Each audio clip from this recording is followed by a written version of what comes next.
में जाकर के एक दिन लाखों में मैं ये कह रहा हूँ, मैंने पुराने अपने स्टेटमेंट के अंदर कहा है कि अभिषेक बहुत जल्द डॉक्टर अंबेडकर के रास्ते पे फॉलो करके अपने हजारों लाखों अगर वो करोड़ होंगे उन समर्थकों के साथ डंके की चोट पे बुद्धिज्म को एक्सेप्ट करेगा। उससे पहले मरूंगा। जूस रखने में मार दिया, किसी को पानी का मटका छूने पे मार दिया, किसी को यूनिवर्सिटी के अंदर बहुत बेहतर पढ़ने पे मार दिया, किसी को किस वजह से मार दिया, किसी को किस वजह से मार दिया। और जब मैं इनका निचोड़ देखता हूँ ना, तो मुझे जातिवादी लोग नजर नहीं आते हैं, मुझे मनुवादी व्यवस्था के लोग नजर नहीं आते हैं। मुझे अगर कोई नजर आता तो बहुजन नेता 131 MP संसद में जाते हैं ना, अगर वो 131 MP गुलामी करना छोड़ दें, वो जो उन्होंने पट्टा पहना हुआ है वो पट्टा अपने गले से निकाल के, वो एक फीलिंग है ना कि कातिया के कुत्ते बने हुए जो हैं, मैं उन तमाम लोगों को कह रहा हूं जो लोग डॉक्टर अंबेडकर का तो खाते हैं, उनके आरक्षण की वजह से पद पे तो बैठे हैं, लेकिन बात किसकी करते हैं?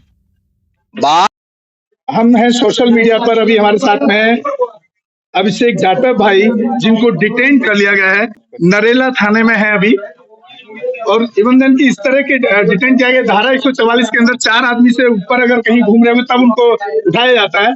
मैं वहां सिंगल अकेला था। इवन देन एक लड़की है अपना SB चैनल की, वो भी अकेली थी। अकेले लोगों को भी वहां पे अभिषेक जी उठाया गया। तो अभिषेक मतलब आप ये देखिए, एक तो अभिषेक भाई जहाँ भी कोई इस तरह की एट्रोसिटी होती है हर जगह पहुंचते हैं और बहुजनों की एक आवाज उठाते हैं, और शेरो शायरी का तो मैं बहुत कायल हूँ उनका खासतौर से। तो अब जो ये घटनाक्रम इस तरह से हमारे समाज के साथ चल रहा है, इसको आप किस रूप में देखते हैं और इसका सॉल्यूशन बताइए, क्योंकि प्रॉब्लम तो सब लोग बताते हैं। देखिए, आप सबको बहुत अच्छे से याद होगा और समाज के लोगों को भी ये बात पता है कि बीती 23 जुलाई से हमने डॉक्टर बाबा साहेब अम्बेडकर की जन्मस्थली मध्य प्रदेश के महू से एक संकल्प की शुरुआत की थी, जिसका नाम था बहुजन जागो मार्च, और जिसका उद्देश्य बहुजन नेताओं साथ में आओ।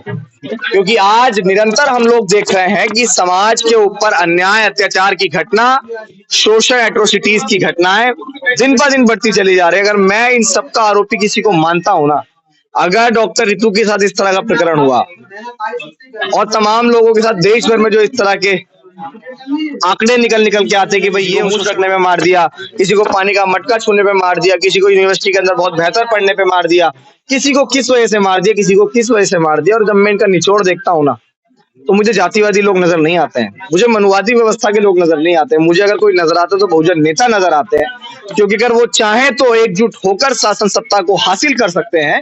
और हमारे रहबर मान्यवर कांशीराम साहब ने कहा है कि जिनके हुक्मरान होते हैं उनके साथ कभी शोषण अत्याचार नहीं होते हैं, और वो लोग इकट्ठे होकर हुक्मरान बन सकते हैं, लेकिन इकट्ठा नहीं हो पा रहे हैं। अपनी अहम की, अपने घमंड की लड़ाई में वो चूर है, और जब तक उनका खुद का अहम नहीं टूटेगा, जब तक हम लोग साकार नहीं हो सकते। इस बात को अगर मैं स्टाम्प पेपर पे लिख के दूं तो दे दूंगा। अभिषेक भाई, मैं एक चीज और जोड़ रहा हूँ, आप अहम की बात कर रहे हैं। मेरा जो एनालिसिस है, मैं 47 साल का मेरा संघर्ष है, मुझे सबसे ज्यादा लगता है सुख सुविधाओं का लालच ज्यादा नजर आता है। क्योंकि जब वो MP विधायक बन जाते हैं तो उनको कार, बंगला और AC गाड़ियों का पूरा सब कुछ सिस्टम उनके हाथों में आ जाता है, उसको छोड़ना नहीं चाहते।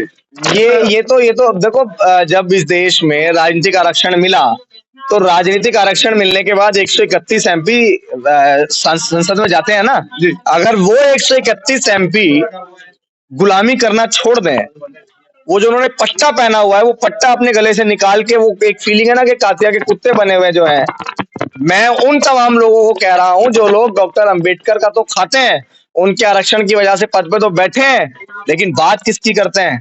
बात करते हैं मनुवादी विचारधारा को बढ़ाने के लिए। जिस अंबेडकर ने तुम्हारे लिए अपनी 4-4 संतानें कुर्बान कर दी, जिस अंबेडकर की बीवी गोबर पाथती थी, दूसरों का झूठन मानती थी, आपके बच्चों का भविष्य बेहतर बन सके, जिनका बच्चा घर में मरा पड़ा था और वो लांग के गोल में सम्मेलन चले गए, जब आपको आज राजनीतिक अधिकार मिल पाए तब आज आप विधायक बन रहे हैं, MLA बन रहे हैं, MP बन रहे हैं। आज जब IAS, IPS, PCS, जज, डॉक्टर, बैरिस्टर, कलेक्टर बन रहे हैं, अधिकारी बन रहे हैं, टीचर बन रहे हैं, और जब उस व्यक्ति को कुछ वापस करने की बात आई, अगर आज आपको लग रहा है कि आपने 50, 100, 200 गज का मकान ले लिया तो वो आपका है, आज आपको लग रहा है आप किसी बड़ी पदवी पे बैठे तो वो पद आपका है, आज आपको लगता है कि आपका बच्चा कोई बहुत बड़ा अधिकारी बन गया तो वो आपका बच्चा बन गया, नहीं।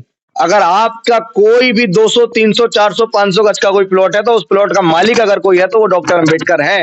अगर भाई एक सवाल और है, जब मैं देखता हूँ, आपने देखा होगा अक्सर, मैं नाम नहीं लेना चाहता किसी संगठन का, जब कोई एट्रोसिटी होती है तो बहुत सारे संगठन अपने अपने अलग तरीके से उसको न्याय दिलाने के लिए वहां जाकर के एजिटेशन करते हैं या थाने पे घेराव करते हैं। लेकिन मैंने जो देखा है कि वो न्याय दिलाने से ज्यादा उसको कैश करने का काम ज्यादा होता है, क्योंकि बाद में केस, आज तक मैंने कोई ऐसा केस नहीं देखा जिसमें लास्ट तक फॉलो अप हुआ हो कि उसमें जस्टिस डिलीवर हुआ या नहीं। मैं किसको क्या कहूं? अभी तो वो कहते हैं ना कि हम खुद चोट खाए हुए हैं। वो कहावत सुनी है कि हम तो डूबे डूबे तुमको भी ले डूबे सनम। तो अभी हमारे जो समाज के नेता हैं वो यही कर रहे हैं, खुद तो वो डूब ही रहे हैं और पूरे समाज को अपने साथ लेके डूब रहे हैं। लेकिन अभिषेक भाई, मैं, हालांकि बहुत सारे यूट्यूबर्स हैं, बहुत सारे लोग हैं, अपनी बात कहनी नीचे रखना चाह रहा हूँ। मैं आज तक जितने भी एट्रोसिटीज के मेरे पास केस पहुंचे हैं, आज तक किसी संगठन मेरे साथ नहीं आया और ये अकेला आदमी सैकड़ों मानवादियों को जेल भिजवा चुका। अभी तक जब तक फॉलो अप करता रहता हूँ, जब तक वो सामने वाला जेल ना चला जाए। देखिए, आज ऐसे आदमी के साथ में कोई नेता संगठन क्यों नहीं खड़ा होता? यहाँ फिलहाल ना हीरोशिप वाली बात आ गई है। ग्लैमर चाहिए, ग्लैमर। मूवमेंट को कौन बढ़ा रहा है, कौन उसको आगे बढ़ा रहा है, वो नहीं चाहिए, ग्लैमर चाहिए लोगों को। मैं आपको बता रहा हूँ ना, आपको तो पहली बात तो ग्रैंड सैल्यूट है कि आपका संघर्ष 47 ईयर्स का है, 47 साल का आपका संघर्ष है। और यकीनन आप जैसे लोगों की वजह से हमारे जैसे बीज उत्पन्न हो पाते हैं, जो बीज आज पूरे देश के अंदर सोशल मीडिया के माध्यम से, जमीनी स्तर के माध्यम से भी इस मूवमेंट को बढ़ाने का काम और कर रहे हैं। आपने भी एक बात कही कि जो लोग ये सोच रहे हैं कि 50 गज का या 20 गज का या 200 गज का या 500 गज में कोठी बना लिया, वो उसका अपना नहीं है। तो ये आदमी एग्जाम्पल बैठा है, चिल्ला गांव के अंदर 110 गज के प्लॉट में पूरा बहुजन मूवमेंट चलता है और वहां पर मैं कैमरामैन से लेकर के वीडियोग्राफी, एडिटिंग और एंकरिंग और रिपोर्टिंग, बच्चों को, अपने समाज के, पूरे देश के बच्चों को फ्री अकोमोडेशन और फ्री सिखाने का काम कर रहा हूँ। वो मेरा नहीं है मूवमेंट, मैंने इस चीज को जाना है कि वो मेरा नहीं है। अगर बाबा साहब नहीं होते तो मैं गांव में जब ठाकुरों के यहाँ जो मजदूरी और गुलामी करता था, आज भी वही कर रहा होता। लेकिन ऐसे लोगों के साथ लोग क्यों नहीं खड़े? सवाल यह है। कोई ना आर्थिक तौर पे खड़ा है, मेंटली ना फिजिकली। मेरे पास इस सवाल के जवाब में सिर्फ तकलीफ है, इसके अलावा कुछ नहीं। क्योंकि हमने देखा है कि जो लोग ईमानदारी से, पूरी मेहनत से मूवमेंट को बढ़ाते हैं, उसके समर्थन में वो लोग नहीं आते जो लोग अपने आप को सबसे बड़ा अम्बेडकर हितैषी बताते हैं। मेरा जो मार्च था, बड़े दुख के साथ आपके सामने कहता हूँ, जो मेरा मार्च था, मैं पैदल महू, इंदौर, गाजियाबाद, दिल्ली पैदल आया और कम से कम 3-4 हजार किलोमीटर की मेरी यात्रा थी। लेकिन एक भी बड़े बहुजन मीडिया ने मुझे कवर नहीं किया मेरे भाई। सोचे अभिषेक जाटव लिखते हैं, बुद्धिज्म आज तक क्यों नहीं अडॉप्ट किया? मैं बताता हूँ आपको, शख्स ने 99 के अंदर 10 लाख का प्रोग्राम करके, उसको राजनीतिकरण के लिए नहीं, उसको हीरो बनने के लिए नहीं किया मैंने, क्योंकि बुद्धम को मैंने पढ़ा, मुझे अच्छा लगा, मैंने एक्सेप्ट कर लिया। उसके लिए राजनीतिकरण करना, उसको सोशोबाजी करके उसको आपकी बात करना, बेचना, आपकी बात का मैं जवाब देता हूँ। और आप भी जाटव लगाते हैं अभी, आपके ऊपर सवाल। मैं आपकी बात का जवाब देता हूँ। लड़ाई अच्छा लड़ते हैं? नहीं, मैं आपकी बात का जवाब देता हूँ। वैचारिक टकराव होना चाहिए। आपने जो सवाल पूछा वो बहुत बेहतर है, बहुत अच्छा है। तमाम पत्रकार और तमाम साथी मुझसे पूछते भी हैं।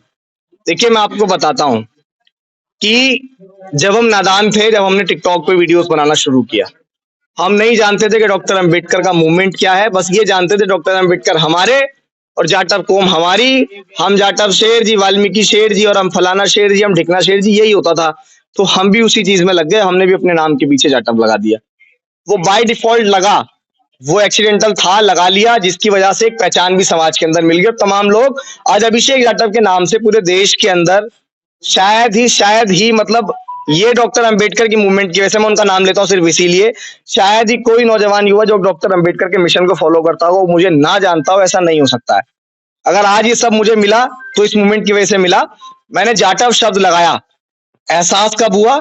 जब मैंने पूरी तरीके से इस मूवमेंट को पढ़ लिया। और आप मेरे पुराने स्टेटमेंट्स को उठा के देखेंगे तो मैंने स्टेटमेंट दिया है कि मैं अभी बुद्धिज्म को सीख रहा हूं, मैं अभी बुद्धिज्म को फॉलो कर रहा हूं। जिस दिन मैं बुद्धिज्म को पूरी तरीके से समझ जाऊंगा, क्योंकि डॉक्टर अंबेडकर ने कहा, तथागत बुद्ध ने भी कहा, किसी बात को इसलिए मत मानो क्योंकि मैं कह रहा हूं, किसी बात को इसलिए मानो क्योंकि आप तर्क करो। तो अभी मैं खुद भी, हो सकता है डॉक्टर अंबेडकर गलत हो, अब मैं ये कह रहा हूं, मैंने पुराने अपने स्टेटमेंट के अंदर कहा है कि अभिषेक बहुत जल्द डॉक्टर अंबेडकर के रास्ते पे फॉलो करके अपने हजारों, लाखों, अगर वो करोड़ होंगे, उन समर्थकों के साथ डंके की चोट पे बुद्धिज्म को एक्सेप्ट करेगा। उससे पहले मरूंगा नहीं। बहुत अच्छा। और ये जो नाम मेरे पीछे लगा है अभिषेक कुमार जाटव, इस नाम को भी उसी दिन आपके सामने हटा देंगे। मेरी जुबान जाओ आपके सामने कह दिया। एक सवाल और आखिरी सवाल, गिरहमारी की बात आपने जब कही है तो कहीं ऐसा नहीं लगता है कि जैसे अब ना मजबूरी में नाम लेना पड़ रहा है, मैं नेताओं के, चंद्रशेखर के साथ में 20 गाड़ियां हैं, अभिषेक जाटव के साथ में 10 गाड़ियां हैं, पवन मिश्रा के साथ में 50 गाड़ियां हैं, मतलब ये रुतबा या ये जैसे जिसको बोल सकते हैं कि इतना बड़ा काफिला चल रहा है, तो उस हिसाब से समर्थक उनके साथ में जाते हैं, तो उनको सामाजिक घटना या समाज के साथ में कुछ अगर बुरा हुआ है तो इस बात से मतलब नहीं रहता है। देखिए मैं तो एक बात कहूंगा आपके सवाल को मैं इस सवाल को थोड़ा सा और डिफाइन कर रहा हूँ इसको। आप मुझे एक बात बताइए, अगर 500 किलोमीटर आप जस्टिस डिलीवर करने जा रहे हैं, अभिषेक जाटव हो, चाहे वो मायावती हो, चाहे वो चंद्रशेखर हो, कोई भी हो, चाहे XYZ हमारा लीडर, अगर आप 500 किलोमीटर अप डाउन कर रहे हैं तो एक गाड़ी के अंदर 10,000 का पेट्रोल लगता है और 200 गाड़ियां जा रही हैं 20 लाख का पेट्रोल लगता है। तो लेकिन उस परिवार को कहां पर आर्थिक सहायता आज तक पहुंचाएगी? मैं कहता हूं 2 गाड़ियों से जाकर के अगर 19 लाख रुपए 1 लाख रुपए खर्च कर लीजिए, 19 लाख उस परिवार को दिया जाए तो एक वो अच्छा वकील कर लेगा और उस केस को अच्छे से लड़ पाएगा और उसके साथ दोबारा कभी एट्रोसिटी नहीं होगी। क्यों नहीं हो सकता? मैं आपकी बात पे ये काम मैं अकेले फोन पर करता हूँ दिल्ली बैठे। मैं इस बात पे एक जवाब दूंगा, आपकी इस बात पे मैं एक जवाब देना चाहता हूँ। देखिए, विरोधियों को रुतबा दिखाना भी बहुत जरूरी है। अगर लोगों को बोलते नहीं है कि अगर लोगों को आंख ना दिखाओ तो लोग आपके ऊपर घुर्राना शुरू कर देंगे, तो रुतबा दिखाना भी जरूरी है। मैं तो ये चाहता हूं कि जो 20 गाड़ी का काफिला है वो काफिला साला 20,000 का हो जाए, लेकिन कब होगा? जब सारे नेता एकजुट हो जाएंगे। तेल डलता है ना गाड़ी में, उसके बाद खाना भी खाते हैं ना। आदमी उन सारी चीजों से हटके और भी बहुत सारे शौक मौज करता है। उन शौक मौजों को अगर छोड़ देगा उसके बाद भी वो समाज की मदद कर सकता है। मैं सबसे कहूंगा, गाड़ी का काफिला अगर तुम्हारा 4 का हो रहा तो भाई साहब 40 का करो, लोगों की मदद दो, लेकिन विरोधियों को, अपने ग्लैमर को, मैं फिर ये कहूंगा, ग्लैमर को बिल्कुल भी कम मत होने दो। समाज के अंदर आज जिस समय काशीराम साहब ने मूवमेंट चलाया, डॉक्टर अम्बेडकर ने मूवमेंट चलाया, परिस्थिति कुछ और थी, लेकिन आज परिस्थिति कुछ और है। आज विरोधियों को भी आपको अपनी ताकत का एहसास कराना पड़ेगा।